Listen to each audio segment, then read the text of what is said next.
Hello friends, welcome to my YouTube channel Ganesh Gurukul official पर। तो रोज की तरह हम लोग आ चुके हैं बहुत ही इंटरेस्टिंग क्वेश्चन के साथ, जो सीजीएल मेंस में पूछा गया क्वेश्चन है। ठीक है ना, ये भी डाउट में ही किसी का क्वेश्चन में था जिन्होंने भेजा है। ठीक है, तो ध्यान दीजिएगा अच्छे से। ओके, और फिर वीडियोस अपलोड नहीं हो पाई, रीजन पता है क्या है? रीजन है बारिश। अभी भी बारिश चल रही है बाहर। ठीक है, क्योंकि बारिश की वजह से हमारे यहाँ करंट नहीं रहता है। ठीक है ना, तो ध्यान दीजिएगा क्वेश्चन में क्या है, फोकस कीजिएगा अच्छे से। बहुत ही इंटरेस्टिंग और हल्का क्वेश्चन है, कोई टफ क्वेश्चन नहीं है, आराम से सॉल्व हो जाएगा। देखो क्या कहा गया है, ए की आय बी की आय की 80% है। ए का जो इनकम है वो बी का क्या है, 80% है।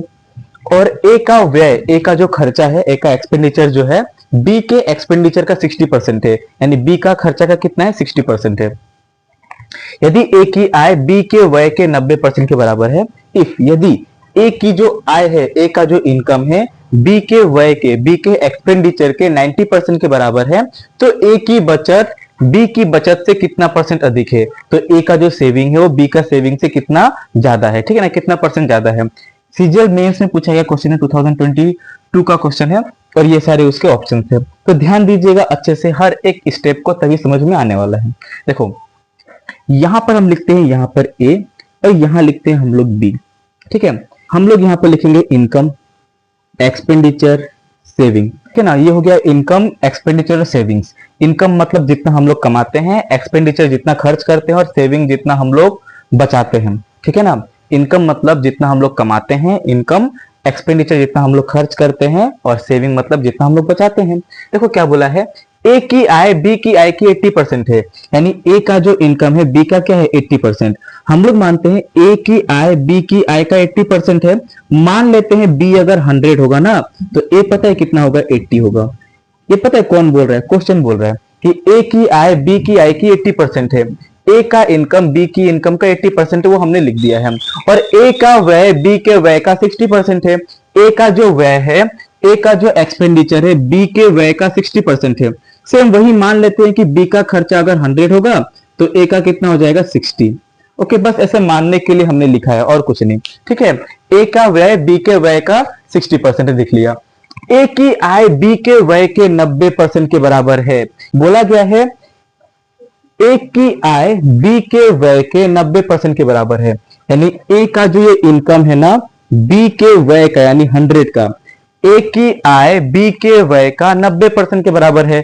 मतलब ये 80 और ये 100 है, और इन दोनों के बीच में क्या दे रखा है, इन दोनों के बीच में दे रखा है हमें रिलेशन। इन दोनों के बीच में हमें क्या देखे रखा है, इन दोनों के बीच में हमें दे रखा है रिलेशन, बहुत ही सिंपल अच्छा वे में। तो हम लोग क्या बोलेंगे, ध्यान देना।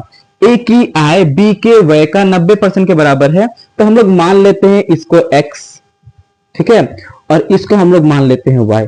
इनकम को हमने x माना, तो इसमें भी क्या चल जाएगा, ये भी हो जाएगा हम लोग का x। अगर ये y है तो ये भी क्या हो जाएगा, y। ठीक है, ये हमने पता है क्यों माना, हमने इसको इसीलिए माना बिकॉज बोला गया है ए की आय बी के व्यय के 90% के बराबर है।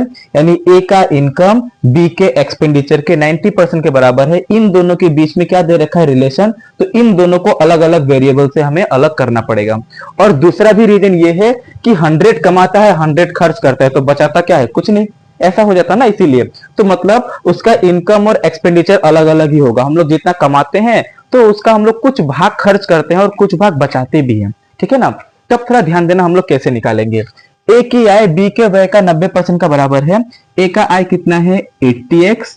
ए की आय 80x जो है बी के व्यय का यानी 100y का 90% के बराबर है। परसेंट हटाओ, नीचे कितना लगा दो, 100। ठीक है, परसेंट हटी, नीचे 100 सटी, ऐसा। ठीक है ना, परसेंट हटाओ, नीचे कितना आ जाएगा, 100। अब देखो इसे काट लो, ये दो जीरो, 100 से यहाँ का 100 खत्म हो जाएगा, ये 0 से ये 0 खत्म हो जाएगा। x के सामने क्या है, 9। यानी x का मान कितना मिल गया, 9। y के सामने क्या है, 8। यानी y का मान कितना मिल चुका है, 8।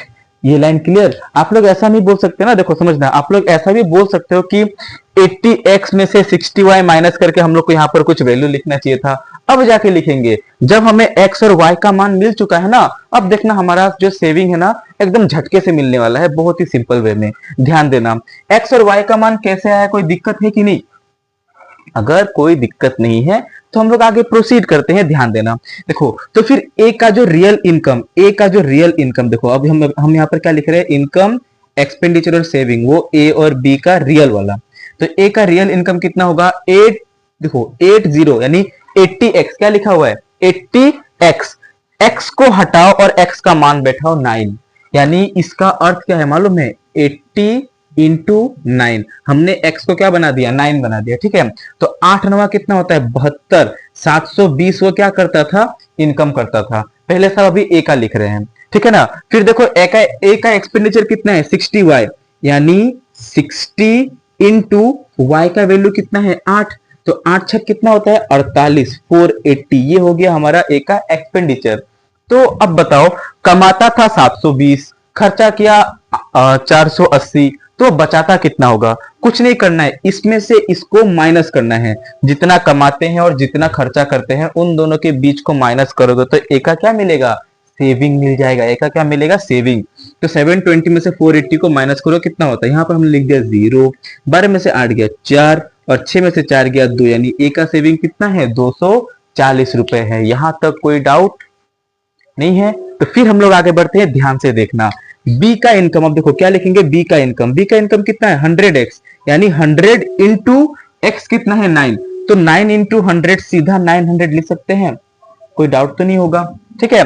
फिर 100y, बी का एक्सपेंडिचर कितना है 100y, तो 100 इंटू वाई का मान कितना है 8, तो 100 इंटू 8, 100 का पहाड़ा 8 बार कितना होता है 800, तो बी का एक्सपेंडिचर कितना है 100, इनकम करता है 900, खर्चा करता है 800, तो बचाता कितना होगा, सिंपल सा बात है, बचाता होगा कितना 100। अगर हम लोग ये वाला वैल्यू निकाल लेंगे ना, तो ये सब आंसर देना कोई हमारा मतलब कठिन क्वेश्चन नहीं हो जाता है, हम लोग इसको आराम से दे सकते हैं। पता है कैसे, क्या पूछा गया पढ़ लो। तो ए की बचत बी की बचत से कितना अधिक है, ए जो है, ए का जो सेविंग है, जो 240 जो है, ए का सेविंग बी का सेविंग से कितना ज्यादा है।